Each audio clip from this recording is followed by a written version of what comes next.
lifestyle on that point of view. Hmm. Very good. Very good.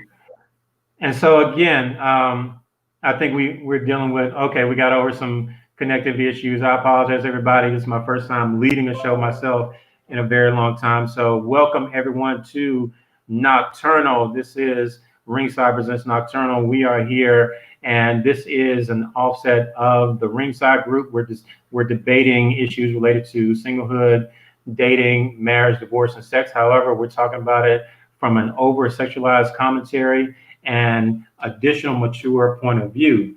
Myself, Trey Amazing, along with Mickey Royale, we're still waiting on our co-host Cheyanne Fox, who will be joining us soon, hopefully. But definitely, everybody, if you're out there, please like and subscribe. If you're on YouTube, please hit that bell, follow us, and subscribe. If you can go ahead, if you're on Facebook, find the Ringside group. Just go to the search bar and type in Ringside LLC. You'll find the private group. Make sure you click to add, and either myself or one of the other admins will let you in. And so we're taking this opportunity. We're about to go full throttle. We're not holding anything back. Please, if the children are in the room, send them back because this is not for you know young ears because we're going in. I can count on my fam, Mickey Royale, to bring the unfiltered truth. And he definitely has a very compelling history and very compelling story. So we gonna go in. So you talked a lot. I know in the group you talk a lot about your background, and I like the answer you just gave in terms of your answers aren't average because you haven't lived an average life. So for the people, I mean, anybody can Google. Anybody can just type in Mickey Roy on Google. But for the people who, before they get to Google, what do they need to know about you as far as who you are and how your background has made you the man you are? Oh, goodness gracious. That's a very wide question. Huh. Uh, without mentioning certain types of activities. But let's just say my eyes have seen a lot, Hmm. my hands have done a lot. So from that, when I'm telling you something, it's not because I'm telling you something that I think or I'm telling you something that's based on statistics. I'm telling you something that I've actually seen thousands of times.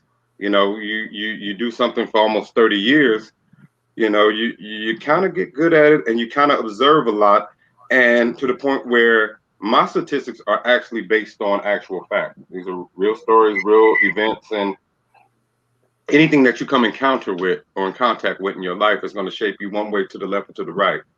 Hmm. So sometimes in the group, it's almost like I can't relate to a lot of things. I'm actually reading as a novice that a lot of things that the other people can relate to. So sometimes my answers might seem like they're counter or anti, but it's not done in that fashion to do that. It's just this is my truth. Well, actually, and that's really the overall benefit, because what Ringside is, it is an equal playing field for both conservatives, non-conservatives, traditional and non-traditional, vanilla and non-vanilla. So we welcome everybody from the anointed to the agnostic. So it doesn't, your answers and your point of view don't have to, you know, conform to what everyone else is doing because again you share the same platform and you have the same value and weight. Your perspective has the same value and weight as everyone else, and so the fact that you can say that your comment and your point of view may differ from a lot of things, that's actually more of a good thing than you may recognize because again we don't we're not here to sing kumbaya. We're here to gain perspective and for better application out here in dating and marriage, sex, whatever you have. And so your perspective from the years you've been involved in Ringside, your messages resonate with a lot of people. So from your background in the group, from some of the topics, what do you think are some of the topics that you feel are like your strongest areas? Like okay, when these topics come up, that's when you're gonna take the mantle, you're gonna be King Leonidas, you're gonna stand at the top of the pyramid and you're gonna shine. What topics you feel like, okay, this is my area, this is where I'm most I'm most of an expert. Um, when you speak about sexual promiscuity, Mm-hmm. as a former adult filmmaker for decades, and the other stuff, The other and stuff. The other stuff. the other stuff, and I've been in many polygamous relationships, and I don't mean just sleeping around. I mean a polygamous type family. So when you talk about polynormous or that poly lifestyle, I'm again speaking from personal point of view and the pros and cons of that particular lifestyle. Any Mm-hmm. topics on sex, um, any topics on love and relationships. You know, I'm not too experienced in what we would call square relationships, but Mm-hmm. normal, quote unquote. But they've been productive. They've just been, what's that word you do? Non-traditional. Non-traditional. That's a small word, but yeah, it's non-traditional. Non-traditional. Yeah. Yeah. And there's nothing wrong, for people out there, definitely understand nothing wrong with non-traditional. I'm not always traditional. I have my areas where I'm conservative, then there are areas where I'm very much non-conservative. I'm kind of a mixed bag, a medley of both. And that's fine. No one way, no one dating or marital practice, in my opinion, supersedes the other. They're all different. But, I want people to keep in mind and understand when two things are different, it doesn't automatically mean one is better than the other. It doesn't mean one is superior and the other is inferior. When two things are different, they're just different. And that's it. That's the beginning, that's the end. And I think that's the issue. I think some people really are trying to find, when two opinions or two people or two, methodologies are different, people are trying to figure out, okay, this is better, the other one is weak, or this is right, that one's wrong. They both can be right, they both can be wrong, they can just be different. And so I think everyone, myself, you, whomever, we all need to find our own version of normal. We can all customize this wacky experiment called life. So, but the messages that you put out there have been really eye-opening. Some of them have been extremely flattering, some of them have been very gritty, but there's always that, I think that, whether you know it or not, you always have that teachable moments, those teachable lessons in your stories. And I think that's where the medicine and the candy is. You know what I mean? It may not always come across audibly the way people want to hear it, but there is actual message there. You know what I mean? So I know during the introduction, I know you're a writer. So can you talk a little bit about some of the work you've done? Well, I mean, professionally or just in general. Some of the writing. I know you wrote a book called The Pimp Game. I think that's on your That's the first profile one. The picture. pimp. It's a series actually. The Pimp Game Instructional Guide. I have part two. The Pimp Game. The Secrets of Mind Manipulation. Mm. I have Pimping Ain't Easy, but Somebody's Got to Do It. That's a novel. That's a story. I have Along for the Ride, which is also a novel, a story, particularly my story. And I have I'm Leaving You for a White Woman, which Ooh. really turns a lot of heads on that one. Hey, the title alone, I mean, Leaving You for a White Woman, is that now out of all these books, which one is the best one, the bestseller? The Pimp Game Instructional Guide. Even when the other ones are promoted, it just makes the Pimp Game sell more.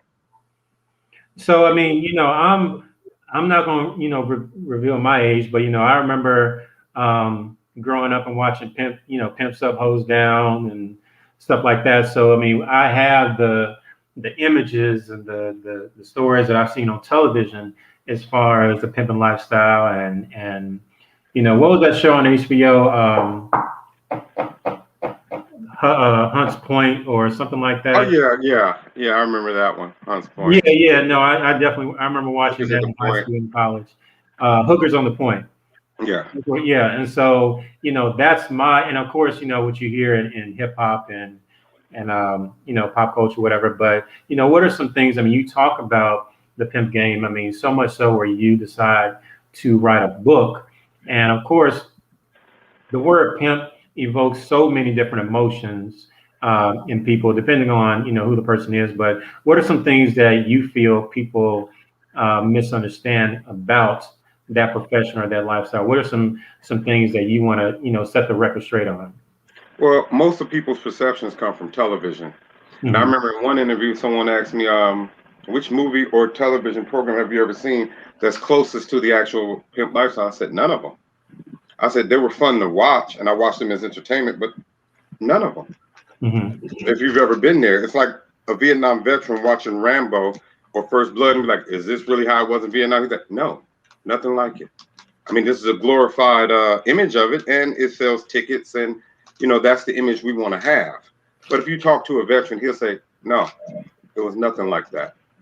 It was worse in some areas or better in some areas, but I can't think of a veteran who would tell you, that Vietnam movie that I watched, perfectly dead on. No, not one of them.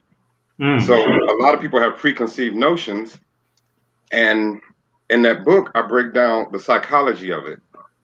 And for the past, I think, 11 years, that book has been used as a textbook for the FBI's human trafficking division, because it's the only one that deals with the mindset, so that you can get into preventive, as opposed to just being braggadocious and telling you about this, that, and the other.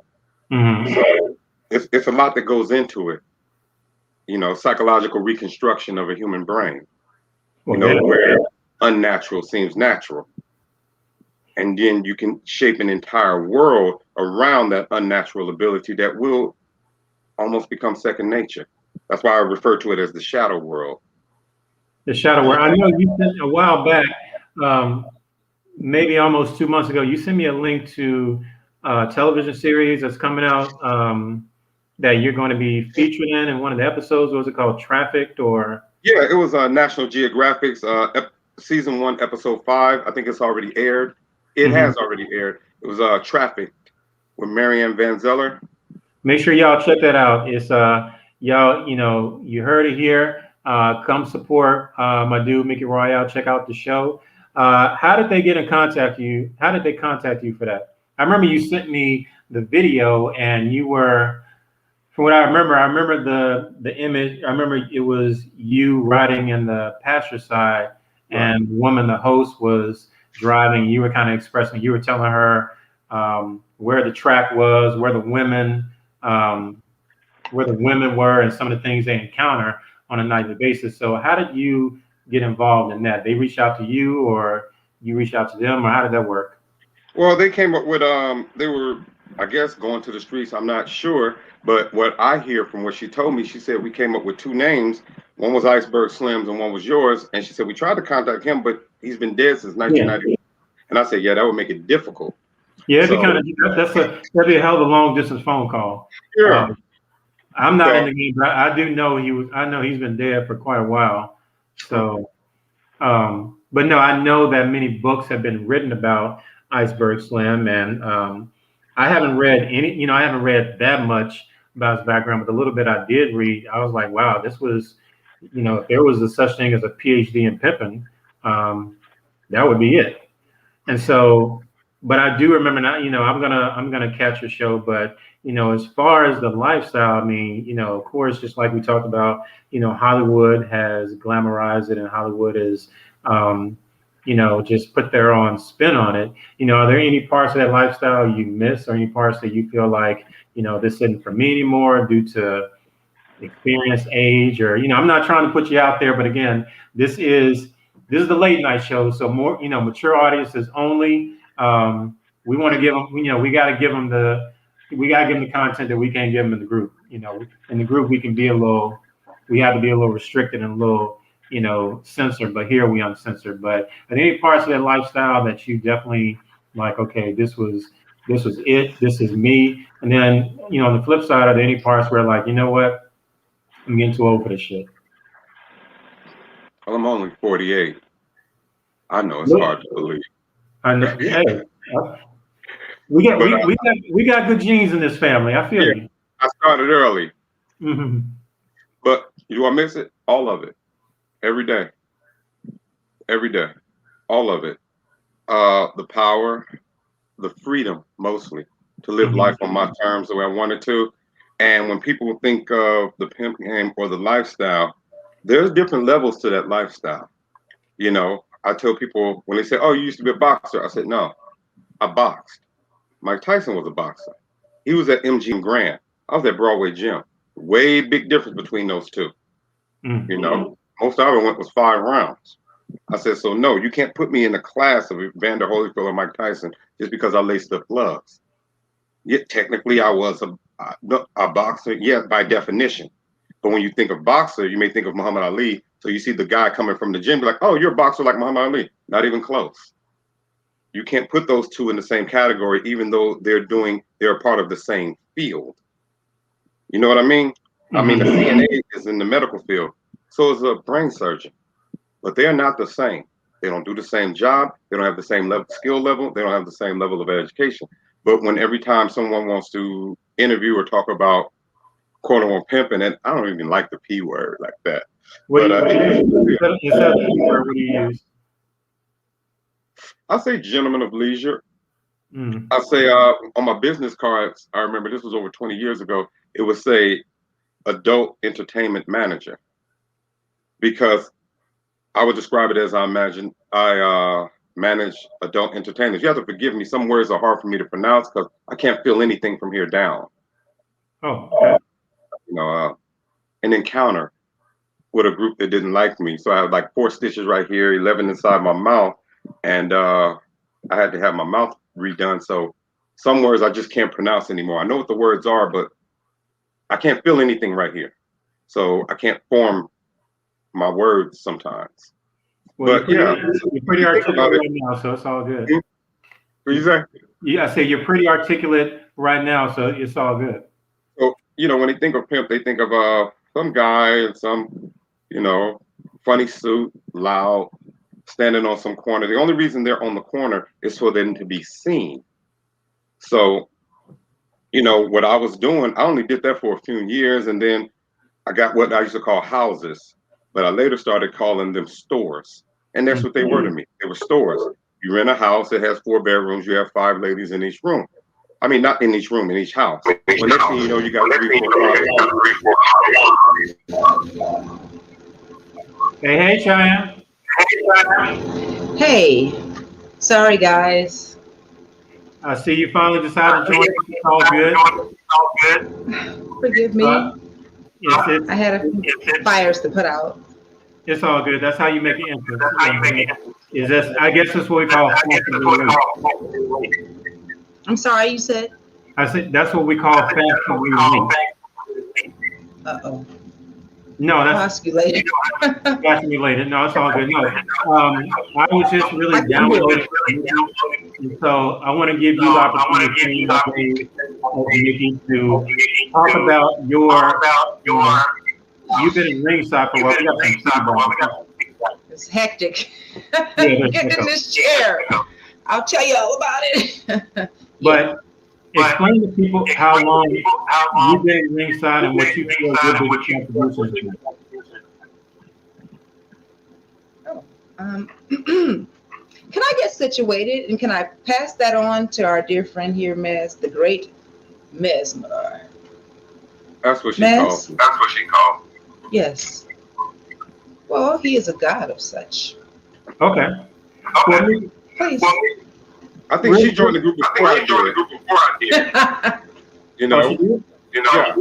I started talking about people. I remember, see, the years get mixed up for me. I remember I was communicating with our Uncle Don in 2008, 2009. And I was kind of on Facebook, not really, because I was really busy still. And I don't like the name years because I'm not sure what all the statute of limitations of the things I talk about. You know, so. Cheyanne, I think there's some echo going on. Oh dear. Do I have an echo? You said I do. Let's see. My cameraman went upstairs with cookies and milk, so I could. Let's see. Any better? All right. Any better? All right, Jeff. So You know what?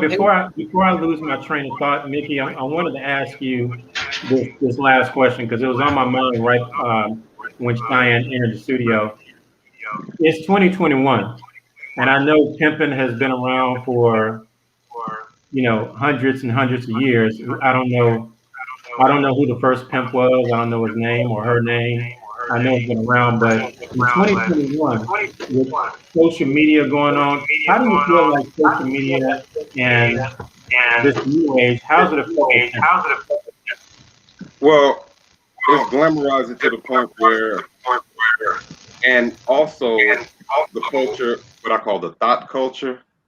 There was a time where you had to recondition a person's mind in order to even get them interested in the fact that this is normal and this is natural. You don't have to do that anymore. That is what they do.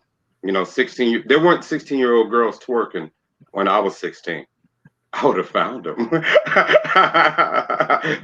Believe me. But they weren't there. You might have had one or two girls per school that were what we call fast, and that was it. Now it's one or two girls per school who are not fast. So it's gone mainstream. It's just like when I was in the life, once I got into pornography, you got these same girls on box covers, so they don't have to stand on corners to be seen anymore. They ship this around the world. So now they got people flying in from Bangladesh, Saudi Arabia, just to see these stars, because you got to understand, in other countries, they don't separate films and then have that separate section for adult films. Adult films are in alphabetical order in Bangladesh, in India, in China, right next to Titanic. So what they see is, oh, Meryl Streep's been in 20 movies. Janet Jackson's been in 180. So to them, she's a bigger star. That's why, like, porn star Spontaneous Ecstasy went over to Japan a long time ago, over 20 years ago, to just do a signing. She never came back because she said from the time she got off the plane, she was Meryl Streep. But back in LA, she's just a stripper and part-time porn star. They don't treat her like that over there. They say, oh, okay, Samuel Jackson's been in 100 movies. That's good. Ron Hightower's been in 1,400 movies. That's better, because their movies are not separated. They don't have this, what's that word I'm looking for? They're not prudish about sex and sexuality, and they're very comfortable with it. When people used to ask me who was the first pimp, I hate to go here, but I tell them, if prostitution is the world's oldest profession, then who do you think it was? Oh my God. Okay.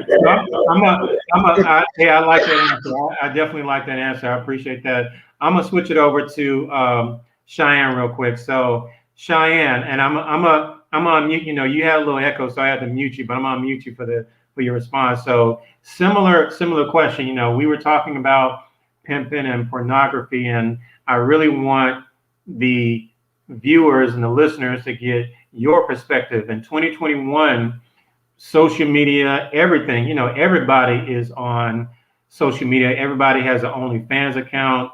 When you think about maybe 20 years ago, the number of people who were in the life, who were in pornography or pimping, and now with social media, it's almost like that number may have been quadruple, because anybody really can get an OnlyFans account.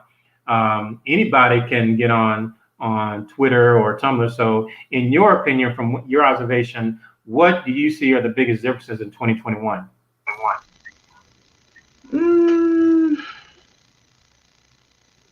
You know what? Honestly, I've pretty much been under a rock, and I've just been gone for so long. I'm just getting back into the swing of things,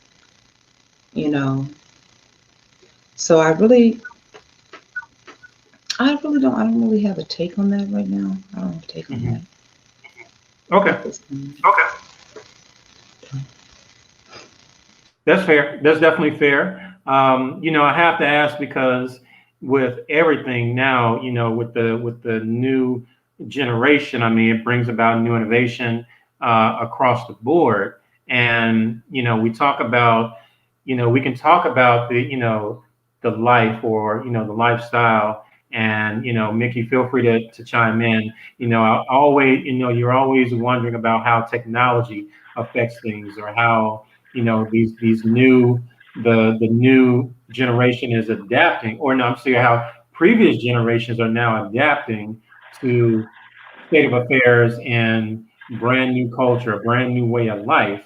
And that's why, someone like yourself who actually has a massive footprint in this game, that's why I wanted to get from you, like, the changes you see, do you feel like some of these changes are for the best or for the worst, or really no different? So Mickey, like, just you have that experience. I mean, you definitely in the group, you're that person. You're kind of like the go-to person for this topic. And so, I'm always curious about, what are some things that you see as like, what, this is, shit has just gotten too far. Like, folks are just fucking up the game. Social media, everybody think that they're expert in pimping, or everybody's doing porn now and really don't have an understanding of the foundation or anything. So that's why I'm like, what is, as time passes, are things getting better? Because I know people have talked about in the porn industry how porn stars don't get paid as much money as they used to. They don't get the same, I guess. It's just not the same now, and social media has been a major part of that. So that's why I really wanted you to kind of chime in and give your perspective. Oh yeah. Oh, also, you can unmute Cheyanne's mic. We have to banter sometimes because sometimes I have to dig answers out of her because I was there, and sometimes she has to remind me of things. You know, psychologically, we've been through a lot. Okay.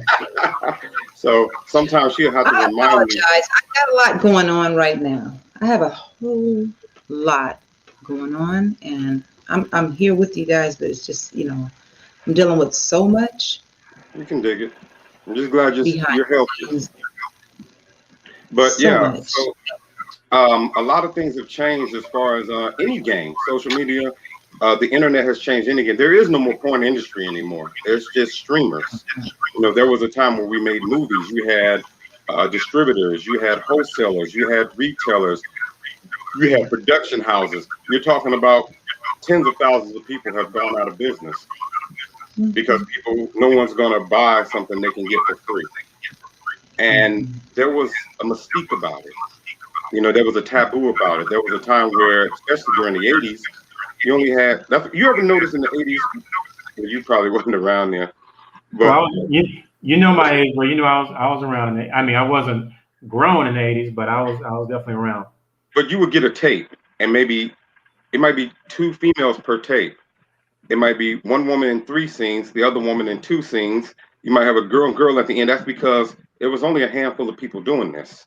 Mm-hmm. So the more people that came into the industry, the money level came down because it was no longer taboo. It was no longer mystique. Now it's just part of household. I mean, you have people like Paris Hilton, billionaires, making sex tapes. There was no term for that. So a lot of things have changed with social media. You have people literally discussing pimping online. Like, I'm gonna go online and discuss federal crimes. Yeah, that's real smart. Yeah. Lesson number 1. If you don't want to get caught committing a crime, it's got to be a secret. But you can't learn about this watching those movies. Those movies will have you in prison. Those movies will have you shot. Those are not true. That's not real.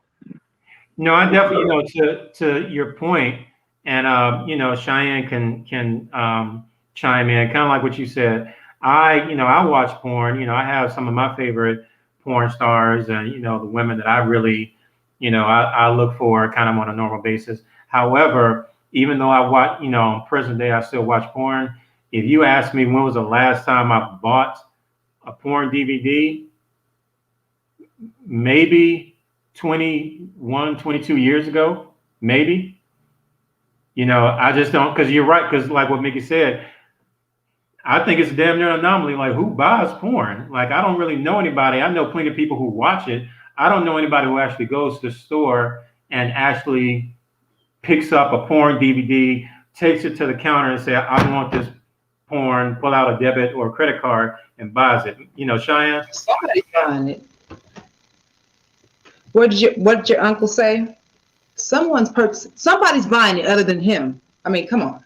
This industry is, it's over $1 billion it's an over $1 billion industry, and he's. I'm willing to bet the most common way people watch porn is probably on their cell phone.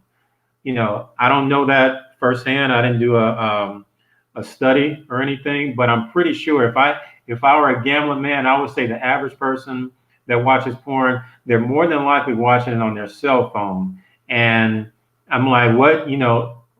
I'm not saying you're right. You're absolutely right, because it is a multi-billion dollar industry. Um, I'm thinking about, okay, who is actually buying this shit, or who's actually like, putting a disc in the DVD and playing it. Hmm. Personally, friends and family. For instance, my brother. Well, I don't care if he gets mad, if he sees this, whatever. I barely tapped his phone, and all this porn just fell down. I just literally, barely just bumped into his phone and just, And if I were to ask him, he'd be like, "No, porn is really not really my thing." But like I said, someone else there is watching this. Not just Uncle. Like he's not the only one watching this. Mm. Mickey. Oh, hold on, Mickey, I got you. Yeah. No, we talk usually as one person. So, we kind of go back and forth as one person, so that's why it's kind of hard for her to get things certain. You'd have to be there to understand, I feel you. Well, that's really, the biggest thing, and Cheyanne, this is what I was explaining to Mickey before you came in. Both of you have amassed quite a following in the ringside group. There are a lot of people in the group that hang on to your every comment. And hold on. Go ahead. I'm just so excited that I clammed up. I'm just, oh my goodness, all day I was just thinking about my fans. I was like, I don't want to let them down. Oh my God, oh my goodness. And then you guys called, so I have to blame, of course, you guys. You called me at the last second. Oh my goodness.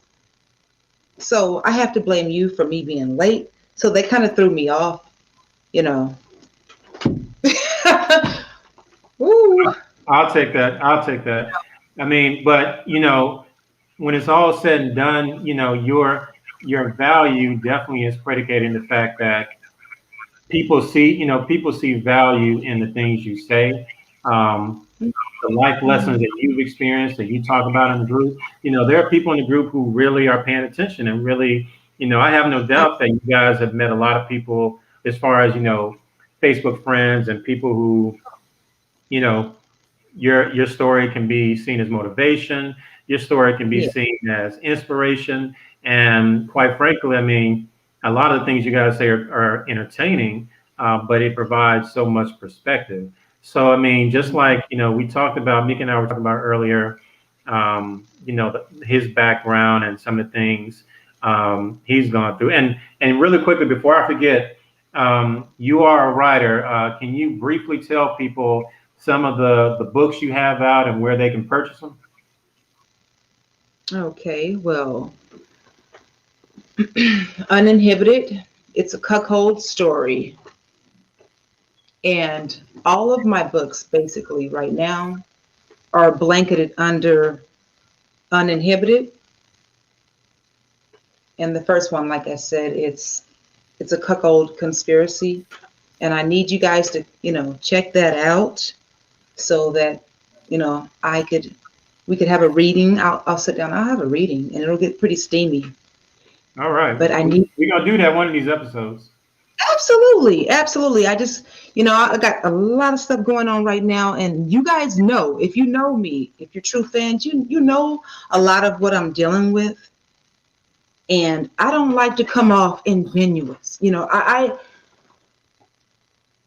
I'm going to give you me. This is who I am. I don't put on fronts, airs. I don't put on airs. This is me. And once you truly get to know me, I'm truly deep. I'm deep. And it's just when I'm dealing with a lot of mental and physical stuff, and a lot of mainly mental stuff.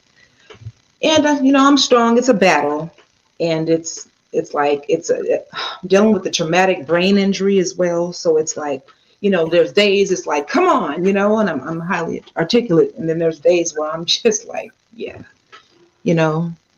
But I'm gonna be totally real with you guys, and if Be real. you are Please my be real. and I said this, and this was another thing, because I'm highly sensitive. I'm super sensitive, and that's okay. That's actually a gift. That's not, that's not a curse, it's a gift. Damn. Okay. I just pretty much got off the ledge right before I jumped in the seat. It was just a lot of things, it's life. Life happens, and when you're dealing with your ailments and stuff, it doesn't wait. It waits for no man. Time doesn't, and it's like no matter what you got going on, nothing else is going to stand still. So it was all just, it was a whole lot at one moment, and I'm a real person, Mm-hmm. So I'm not, and I'm unapologetically me. I will not, I can't live like I once did. I mean, Cheyanne came back literally from the grave. I did. I mean, I dealing with schizophrenia and autoimmune. It's like mental and physical pain all day, every day. But I'm strong. I'm a fighter. I am a fighter. So it's like, it's an effort. It takes a team. It takes a village, pretty much to keep Cheyanne, where she needs. And Well, as long as you guys, you pulling for me and you with me, I'll be here. I'll be here. oh no, Just we're know definitely that. pulling for you. I mean, and your testimony is something that a lot of people need to see and hear, because you're going to provide a voice for the people out there who feel voiceless, who feel like they can't speak up, or who are dealing with similar issues but feel stigmatized or feel like they don't want to be judged, they don't want to be criticized, they don't want to be outcast. So when they see someone like yourself who is demonstrating the courage and the boldness to speak up and say, you know what, this is who I am, this is what it is, and you're not giving a fuck. I mean, it's like middle fingers up to the folks out there who got an opinion or got something negative to say. It's like, no, you speaking your truth. Yeah. But you know what, really quickly, let me get back to something you said. You mentioned a word that I think I know what it means, but I'm, because this is over sexualized commentary, which, we gotta crank up the over sexualization, because that's what people Go. tune for. You said the word cuckold. So can you kind of break down for the vanilla folk, for the prudes, for the conservatives out there? Can you kind of break down what cuckold means, and also why you felt it was worthy of its own book? And be Okay. real. No, Cheyanne has to put on her horns. Okay. Well, I was curious about cuckold. Let's say about 5, well, 6, 8 years ago, roughly, that time frame. So I started looking into it. Okay, I started watching movies on it, just diving in there, researching it, and oh my goodness, steamy. It's heated. It gets really, I think you should check it out. You should check out cuckold. Well, in my opinion, it's heavy. It's heavy. I'm into it. Okay, so don't, it's my thing. I'm kind of, it's a little fetish. I've done Oh, movies. we I talk haven't about done fetish. regular life, but Okay, really quickly. You know what? Let me bounce. I'm gonna bounce it over to Mickey real quick, because I see he's trying to talk. I gotta keep you guys until we figure out this echo issue. I gotta mute one or the other. But Mickey, I got you. I got your mic. It's hot. So break down, cuckold, because we talk about, Cheyanne mentioned the F word. She mentioned fetish, and we were talking about fetish in the ringside group. Everybody, once again, just another reminder: if you're on Facebook, please go to the search bar, type in Ringside LLC, and request to join our infamous, truly infamous Facebook group. We are a large community, and You just may learn something. If you're on YouTube, please hit that like button. Please subscribe and tune in. We're doing this every Tuesday. But Mickey, really quickly, cuckold, what does cuckold mean to you? Because I was about to give my opinion definition, but there's a high probability I could be wrong. I might be wrong. So I want to hear, can you define for the listeners, what does cuckold mean? It's a role play at the extreme. You know, I've always been into cuckold, so I got into directing. I like to watch, you know, so. Hey, me too. I like to watch live, not on screen. So I've always been into that. And you know, when you're hosting swing parties and voyeur parties and orgies and whatnot, almost on a daily basis, you know, you develop a taste for things. And like, there are a lot of husbands out there who like to watch their wives with other guys, or wives who like to watch their husband with other ladies, or participate, not participate. You know, sometimes you want to slam dunk, sometimes you just want to sit on the bench and watch the game. And I enjoy all of it. Anything sexually related, I enjoy. And it's the next evolution of pornography, actually, cuckolding. And it's the next evolution of role play. And it's just adults having fun, consenting adults. Okay, I see Cheyanne trying to chime in. Cheyanne, break it down. Cuckold is derived from the word cuckoo. Okay, there was a male who couldn't perform for his woman, and so his friends shamed him. So he was known as, it was a joke. So cuckoo, it was known as, you know, so he was given that name. A cuckold situation would be, okay, so if he couldn't please his wife, he hired someone to please his wife while he watched and masturbated. So that's a cuckold situation. Now, to be cucked is one who's been bamboozled or fooled. And in this situation, that would be the husband.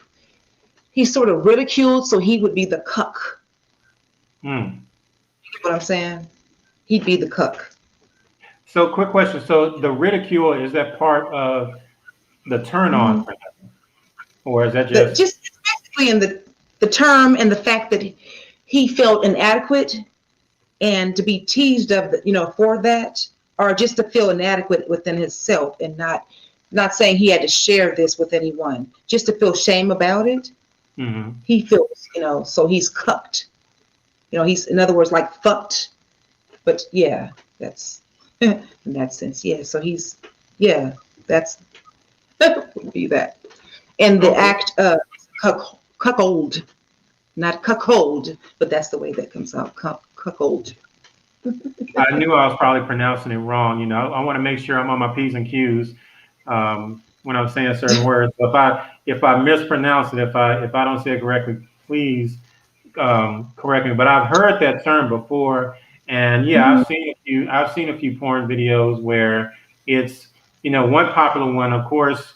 In some of the videos I've watched, you have the white guy who hires the black man to come in and fuck his white wife. That seems to be, you know, when I think of cuckold, when I've seen it, it's like it's always been that scenario. That's it. It's always been like usually a middle-aged or older white man who hires this, you know, athletic black man to come and just pretty much rail his wife. And so after a while, it's like, is that a thing? I'm like, is this just in pornography, or is this reflective of what people are doing in real life? You said a white guy. It's usually a white guy. That's where it all came from. Yeah. So it's typically white. It's typically white people who are doing it. Yes, that's where it started. Supposedly, you know. Yes. And it's always okay. So it's always the white man who's a cuckold. So it's typically they're getting a black man, or just any man in general. It's any man in general. If he can do the job, and the husband can get off from watching. Oh, you know, I'm watching. Hey, look, we just want to let everybody know, if you're out there watching, there's no shame in watching. You can watch us right now. I mean, I'm not doing anything right now, but ain't no shame in watching. Trey, I was in jail once, and this one girl, she kept trying to, egg me on. And I was like, I don't have time for this. Look, I'm trying to get out of here and just, do my little time and get out. And she just kept egging me on. She knew who I am. She knows who I am. And she's egging me on, and she goes, well, I'll do such and such and such. And all I just kept saying, I'll watch. And she tried to egg me on and trying to get me in there. She was hoping that I would say, I'll get in there. But I was like, I'll watch. And then, she'd keep talking to different girls. And then she'd go, yeah, I know. But Cheyanne said she'd watch. Oh, I'd rather watch and get off. Hey, there's nothing wrong with that. Hey, look, for everybody out there, if you enjoy watching, keep on watching. Keep on watching us. I mean, we're going to be doing this every Tuesday, so please tune in. If you're in the Ringside group, you know what it is. If you're on our page, if you're on YouTube, again, please like and subscribe. Cheyanne, really quickly. So you've been in the group. You've been in Ringside for quite a number of years, and of course, a lot of people know you. Now, imagine my surprise the first time I saw your name in the comments, and I had to think about it. I was like, okay, Cheyanne Fox. Where does that name sound familiar? I was like, okay. And I was like, wait a minute. I was like, no, that ain't the same. That ain't the same thing. But how could she be in? I'm like, and I had to go. I was like, oh shit. So once I came to a realization that I was like, number one, okay, I'm like, I was definitely a fan of your work. I'm like, definitely seen you. I'm like, okay, kudos. Thank you. Definitely went through, one or two bottles of lotion off your work. So, Thank you. You're welcome. You're welcome. So, thank you. Seriously, thank you. I know that you've been out of the life for a while, but huh? Oh, I'm teasing him. I'm gonna turn his mic on real second. We gonna still deal with this echo issue, but really quickly, I wanted to ask you this, and then I'm gonna turn it over to Mickey in a few seconds. I asked him about the pimping lifestyle and what are some of the things that he misses and whatnot. What are some of the things, are there any elements of that life that you miss, or are there any elements that it's like, what, good riddance to bad roast? I mean, what are some of the things where you are now in 2021, when you reflect back, what are some of the things you miss and some of the things like, I'm glad I don't deal with that anymore? And be real. You can be real. No, I don't want to do that. He's right there. He already knows. He knows. Okay. Let me give him. He's trying to talk. Let me give him his time to chime in. So, go ahead, Mick. Yeah. See if the echo is still on. I wanted. You were talking about the couple thing. You gotta understand, especially when you're in the BDSM world, because when you're dealing with the quote unquote sex worker industry, you deal with all types. So the humiliation is part of the fantasy to the masochist. That's true too. So he wants to be humiliated.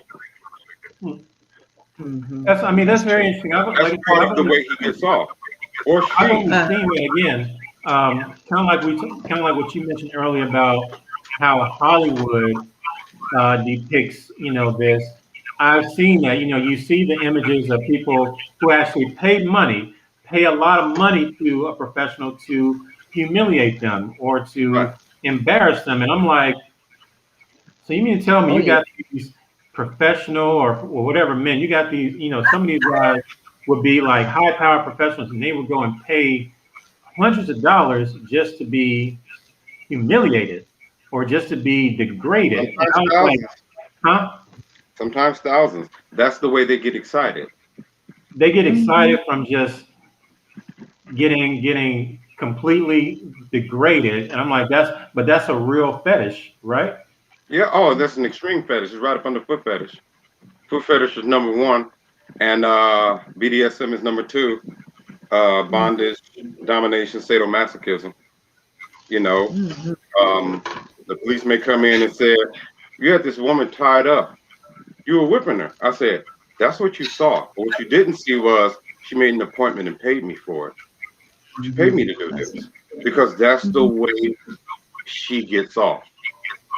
That's And right. then there's this other woman who has a guy tied up. She paid him or he paid her because that's the way they get off. Yeah. And it's all about getting off. You know, Hmm. Cheyanne can go ahead and be honest. What do you miss? You miss those subways? You know, the $5 foot long? Yes, sometimes. Okay. I mean, This is about to go way there are over some my things. head. I mean, I'm just saying, hey, okay. Okay, I do move sometimes. I mean, To say All sex is right. fun it would be I do. so I did. Hey, look, I ain't mad at that. You know, for everybody out there, for the church crowd, you know, make sure you stay up to date on all this vernacular because I'm learning a lot of new things. Tell your pastor and tell your pastor's pastor, make sure they tune in because we're doing this every Tuesday. We're about to wrap up in another few minutes. Well, another actually, you know, I'm about to wrap up in another minute, but, you know, for our inaugural show, I think this show was a straight up success. Thank you both. And, you know, And I'll make it up to you guys. I apologize for being late. That's not me. I will make it up to you guys, and I'll let you decide on what I'll have to do. It can be something, you know what I mean? Just steamy. Just I'll let you decide. I'll let you guys figure out what I'll have to do to make it up to you guys. I'm gonna give Mickey my turn right here. I'm gonna let Mickey decide. So Mickey, you can take the reins on that. I'm gonna just, you know, I may or Be may nice. not watch. Just send me a, just send You me a. know the answer. If you were asking the old Mickey, we both know what the answer would be. But you're He would asking the new Mickey, so I said he would turn into another movie. Yeah, Grannies and what? Babeland? What was that? Grannies and. no, Hey, I hey, didn't come up with these titles. No, I'm hey, Well, real talk. I didn't realize how popular this these granny porns are. These joints are well, you gotta understand when you 60 throw swinger plus year parties, old, they popping off. when you throw swinger parties, you're dealing with usually retired people. They have pensions and they're bored and they have a lot of money. You know, I knew one particular couple. They had a trucking company, they owned over 100 trucks, multimillionaires. They would come to my parties at least twice a week. You know, and they would participate half the time. Half the time they were voyeurs. They just paid to see. So this is many years ago, well over like shit. I was in my 20s, but this is you know how you have those back patios with the sliding glass door. You put a bed right there, and you invite people. You charge them hundreds of dollars to get in, and you have the table set out with the chairs and everything. It might be a crowd of 50, might be a crowd of 60, and they're just watching a couple in there perform. And you're doing those weekly and the swinger parties, and it's usually an older crowd. So if the older crowd is at the swinger parties, it's not like the TV. You know how you watch a porn and it's orgies and it's like well-fit people around 19-year-old girls, 22-year-old guys. No, 22-year-old guys don't go to orgies. 62-year-old guys do. So that created that guilt genre and later the MILF It's genre. definitely big out there. I may or may not have been perusing, you know, on my way to Bible study or whatnot, but I'm like, damn, it's a lot of shit out there as far as 60, 70 plus year old women still getting in and you know, racking up views. Like, you know, it's really big. But you know what, we gonna part two this because you know that could be a different show altogether. So I want to say thank you to everybody out there. Please make sure you subscribe, like, join the Facebook group. Thank you so much, Mickey Royale. Thank you so much, Cheyanne Live. This is me. I'm Trey Amazing. Make sure you tune in every Tuesday. This is Nocturnal, and this is how we do. So keep the lock, and I'll see you next time.